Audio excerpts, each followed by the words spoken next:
Welcome to Love Local, the podcast by Jennifer Cornish Design, where we spotlight the incredible independent businesses in Newbury and the surrounding areas. I'm your host, Jen, and each episode I'll be chatting with a local business owner to hear their story, how they started, the challenges they faced, and the creative and marketing decisions that helped them grow.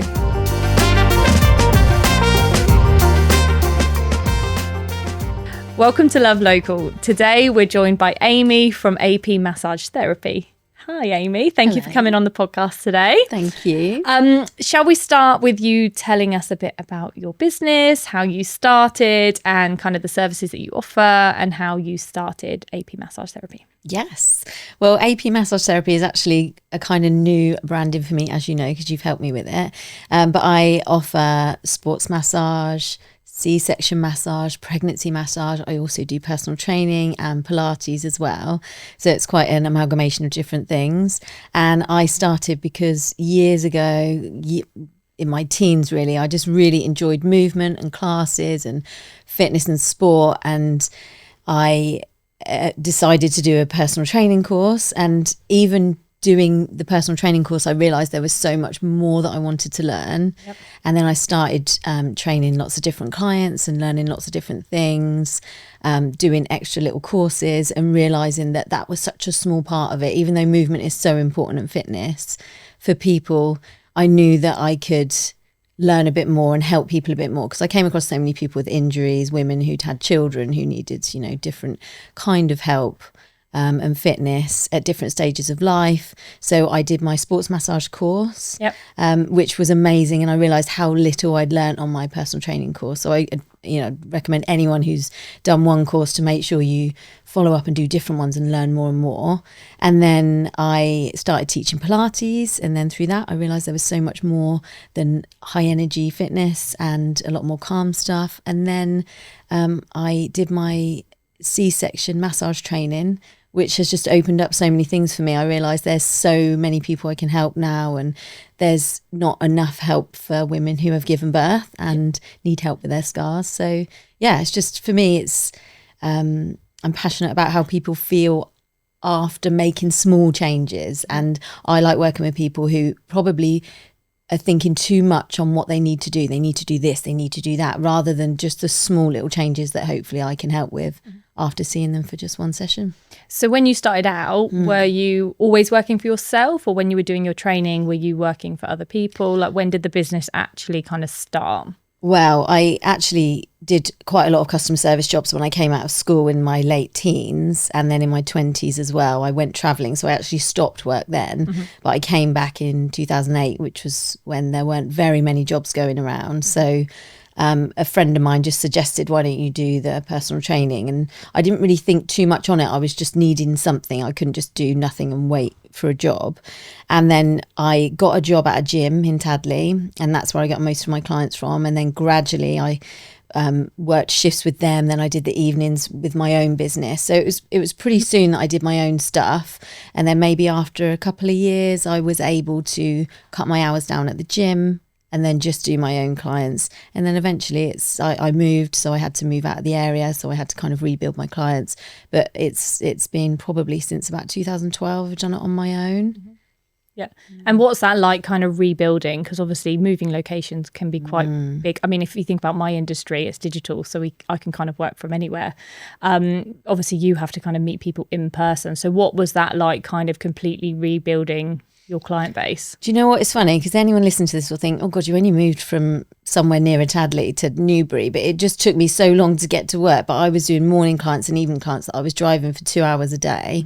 So when I moved to Newbury, and then I got pregnant, so I decided I needed to have people closer to home, and then I built a studio at home. It was tricky because most of my clients were based around Tadley, but I did manage to keep some of those, and then others we worked a way around doing some online stuff as well. So I did turn a bit digital, and then through lockdown, obviously a lot of it was digital, so I was able to reach a lot of people that I used to train. But I had a lot of friends on social media, and through them and through word of mouth, it just got around, and then I just managed to change. And you just have to be patient with it. Yep. And, times you do freak out a little bit because you think, I can't change anything because people won't like that. But you will. You'll end up getting the people that you want. And that's what happened with me. And now I've got, solid people that work really well with what I am in line with, really. Yeah. And then obviously you mentioned kind of lockdown and COVID. That obviously affected lots of businesses. Your business, again, being so in person, that was probably a massive shift for you, kind of effectively losing your client base overnight and having to shift online. How did you manage that? Like, kind of what did you do?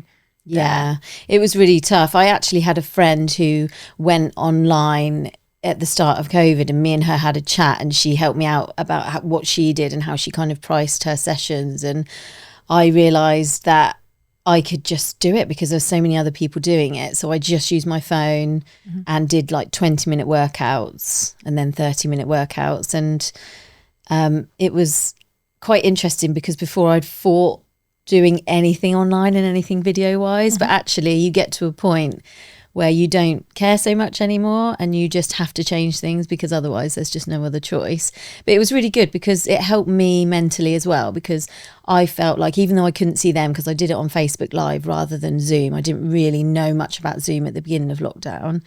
I felt like I was getting comments from the people that were doing my videos, and it really helped me feel like I was helping people, but also helped me be a bit happier when you get a bit lonely, don't you, in lockdown? Yeah. But yeah, it was interesting, but it helped and it worked. Okay, so that was probably quite a big challenge for you, lockdown and kind of affecting your business. What other challenges, kind of setting up your business, starting your business, have you found when you started up AP Massage Therapy? Oh, do you know what? I don't know. I'm sure there'll be other people listening to this who think this as well, but I got quite frustrated in the beginning that I have to do other things other than my job. So when you run your own business, you have to do your accounts, which I find so boring. You have to advertise, you have to sort your website out, you have to do this, you have to do that. And it really annoyed me. And I think it took me a few years to get some acceptance over that. Yeah. And the one thing I would suggest for anyone to do is ask for help and find out who does those things as their job and get them to do it for you, because I am not technically minded at all. I'm not very good at marketing.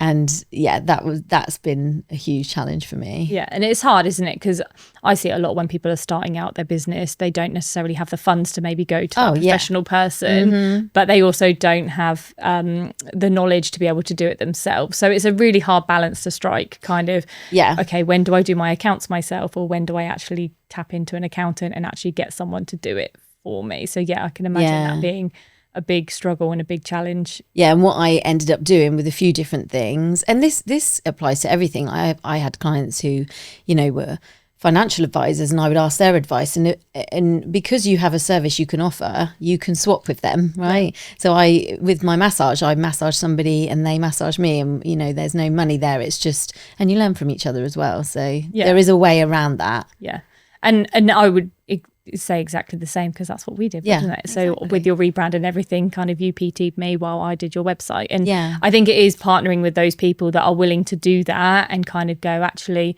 PT might not have actually been on my radar at the time, even though I've had 4 kids. But yeah, when you came to me and was a bit like, I need a new website, I was like, well, actually, let's do a bit of a swap. And it was great because we then saw each other on a weekly basis. And then when we saw each other, we were talking to each other about our own businesses and helping each other out. So that was really good. Exactly. So definitely finding those people that you can partner with and use your services is always great.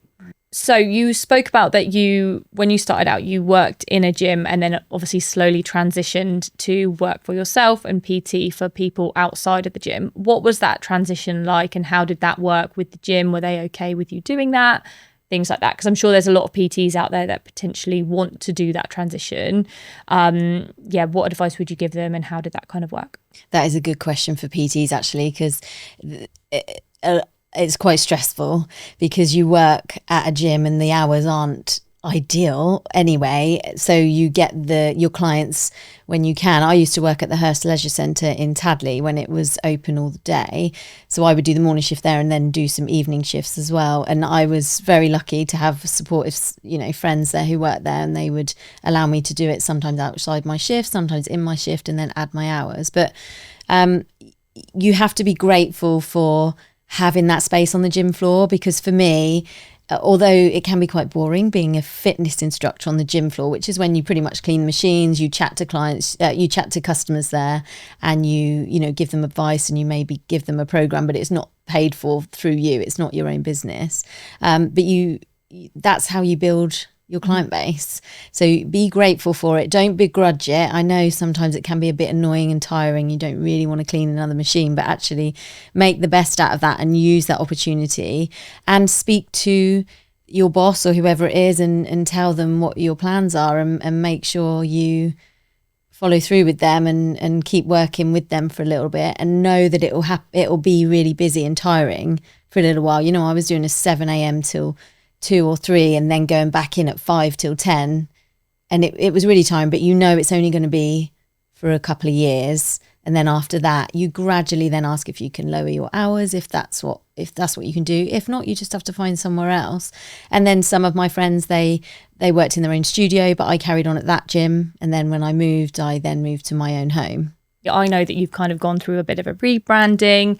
Originally, you started out as Rock Your Body, and now you're AP Massage and Therapy. So talk me through that process, because again, we do see it a lot with businesses that are just starting out. They kind of name themselves one thing, they think they're going in one direction, and then get a few years down the line and they've decided, actually, no, we need to add these services, we need to kind of pivot in our branding. So talk me through that process, how you came to sort of change your name and everything like that. Yeah, so I mean, you can hear the difference in the two. Rock Your Body and AP Massage Therapy is a little bit softer, the AP Massage Therapy, and Rock Your Body was when I was just doing fitness, really. And I think that brand really shouted that, you know, Rock Your Body is the movement thing. And I had got to a point that I still love doing personal training, but like I said earlier, there's so much more to keeping someone healthy. It's not just about the fitness. I want to be involved, and I can't be a good personal trainer if I'm not helping them with their injuries as well, or like prevention of injuries, or with their scars as well. And I wanted to really like have a journey with them, so they would come to me for some form of massage, whether it be injury prevention, or just that they're doing a big event, or, you know, their muscles are aching, or they've had a fall or something, or their scar, and then build from there their fitness, their movement from then on, and maybe do some Pilates or weight training or whatever. And I think with Rock Your Body just felt to me a bit too much like just fitness. And I also ran boot camps at the time. So again, there was a bit, that branding was a bit more, not too hardcore, but a bit more hardcore, you know, like fitness, let's move. And AP Massage Therapy to me just allows me to be a bit more of the caring side and the treatment side, yep. And then include the movement as well. Yeah, it's a bit softer, isn't it? Yeah. We kind of change the tones of the brand as well to make them a bit calmer, a bit softer. Exactly, yeah. Kind of reflect and that. the colours as well, Yeah. they, you know, and they're in, like, I think similar to yours as well, like quite calm, feminine, like. Yeah, it's nice. Okay, and then talk me through, because obviously the massage, the scar massaging is quite, what I feel like quite a niche industry. I don't know many people around the area doing that. So talk us through that, how you got into that. Obviously, becoming a mum yourself, you kind of have shifted your business to focus a bit more on mums, a bit more on women, and then now with this scar massage as well. So talk us through that. Yes, you're right. Being a mum has changed everything for me. And I think anybody who has become a mum, you realise that you need a bit of a change in direction with your work, or something needs to change to help you be a mum and run your own business. But I realised that the push in the fitness and all those sorts of sayings that we all used to say when we were younger, no pain, no gain, they're not really relevant anymore. That's not really the truth anymore. And I realised after, you know, my recovery from giving birth, that you don't really get told much. I mean, I'm quite lucky because I ask questions all the time. I'm a very curious person. I was on the phone to the midwife quite a lot, but I know a lot of my friends had no clue what to do. Their scars, I've learned that a lot of them just get told to take the bandage off after 2 days, and then that's it. They don't get told anything unless you're lucky enough to have a midwife who maybe knows a bit about treatment afterwards. they don't really get any help. And I think because I'm a mum, it just made me feel so passionately about that. And I also like to keep learning and keep doing courses. And I knew that my the massage course that I've most recently done, was a year or two before, and then found Restore Therapy with Emma Holly, and she did it. And I went on it and it was amazing. It was a couple of days, but there was also quite a lot of online learning, which obviously helped with me because I'm a mum as well and have to work around that. And when I went, it was just incredible. And I've learned that it's growing. So yes, it's very niche at the moment, but there were a lot of midwives on this course. There were some physios, other sorts of people in this industry. But it's becoming more and more people are becoming more and more aware and offering it.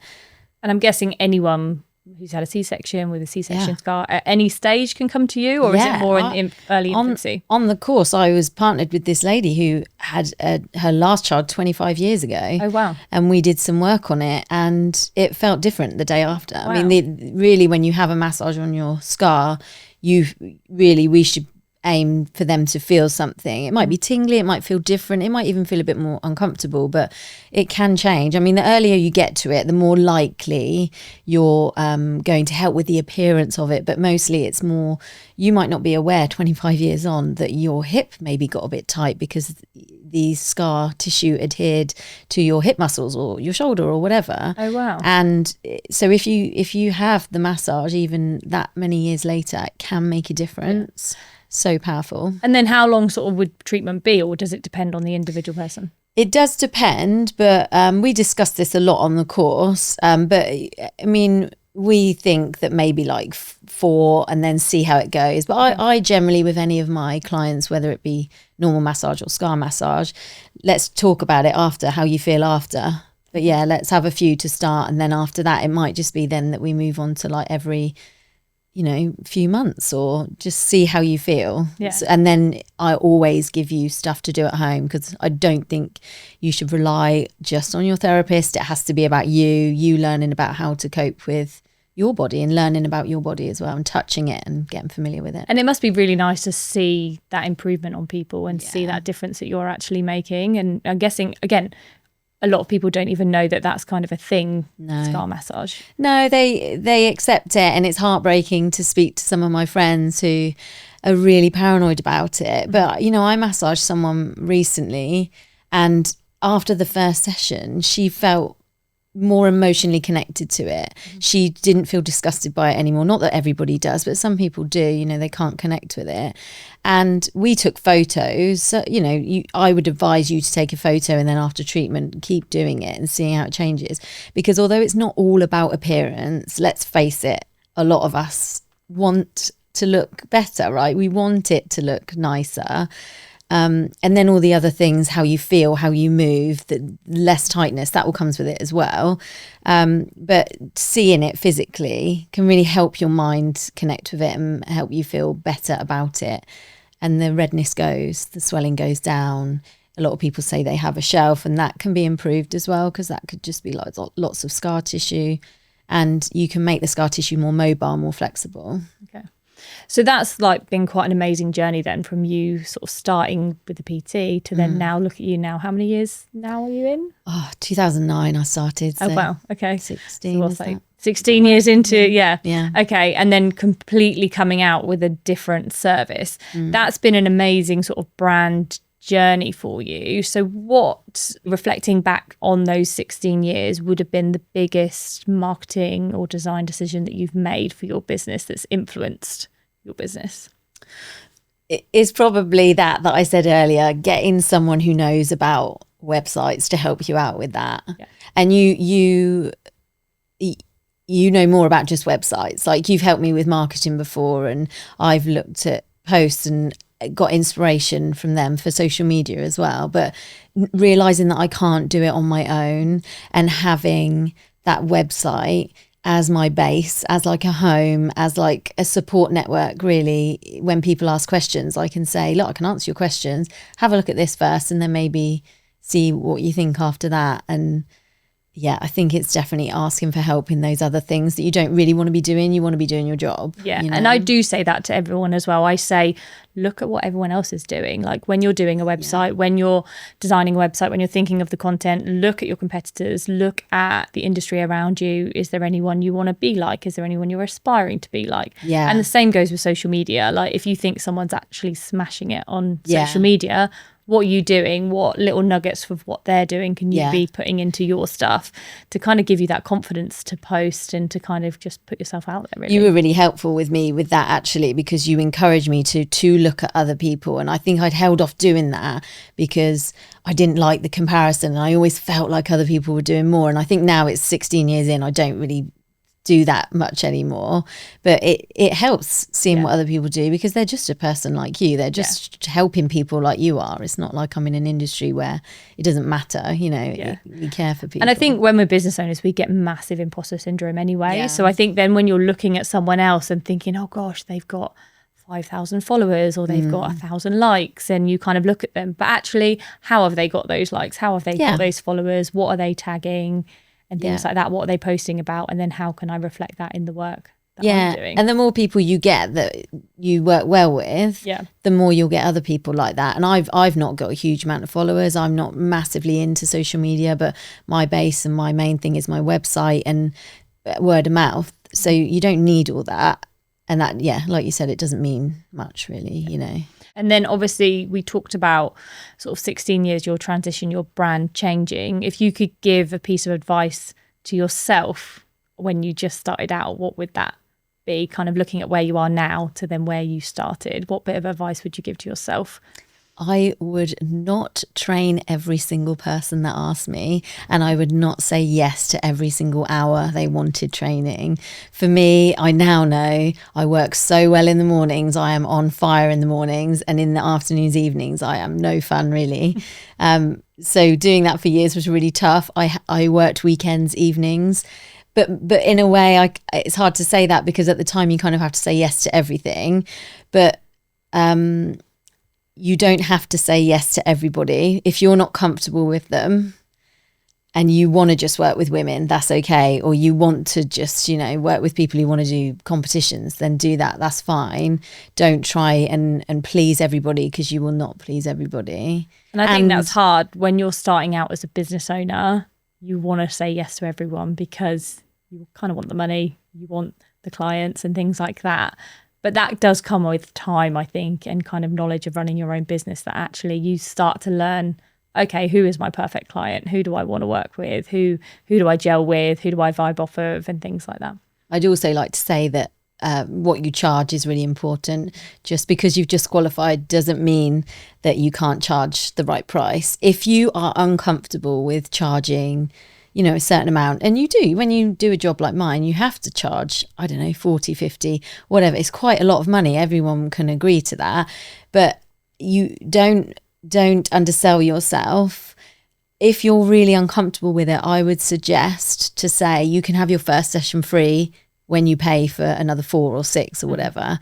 And hopefully that will help you with the transition. But don't undersell yourself, because it'll be so hard to start charging those people after you haven't charged them the right amount. And then for anyone thinking of starting their own business out there, what bit of advice would you give them? Oh, first of all, ask for help. I've said that like 3 times now, but really important. But also moving on from that, because you know what I mean by now, but the comparing. If you're not, if it makes you feel bad going online, looking at other people, stop following them. Maybe you could have a project, because Jen gave me the project to look at other websites. That's fine. But if it makes you feel rubbish, just stop it, because it will just eat you up, and you will constantly be feeling like you're not good enough. Somebody else is doing better than you. They look better than you, or their social media pages are brilliant. You need to stop worrying about that and focus on your own thing. And I would also say, try not to focus too much on the money you need. I realise that's important, but think about whether you're giving the service you want. And if you're happy with what you've given that client, that's good enough, because that client's going to pick up on that and pass your information on to somebody else. Yeah, because surely if you're giving a good service, nothing else matters. And then that's also how you get more businesses through word of mouth. Exactly. And they're going to trust the people that they talk to that tell them about you. Exactly. Well, thank you so much, Amy, for joining us today on Love Local. So if anyone wants to find out more about you, they can find you on your website, which is? Yeah, it's www.apmassagetherapy.com. And on Instagram, you are? _AP_massage_therapy_. Amazing. Thank you very much. Thank you. Thank you so much for tuning in to this episode of Love Local. If you're a small business owner in Newbury or the surrounding area and you've got a story to tell, I'd love to hear from you. If you enjoyed today's episode, please don't forget to follow, leave a review, and share it with someone who'd love it too. Thanks again for listening. I'm Jen, and I'll see you again on the next episode of Love Local.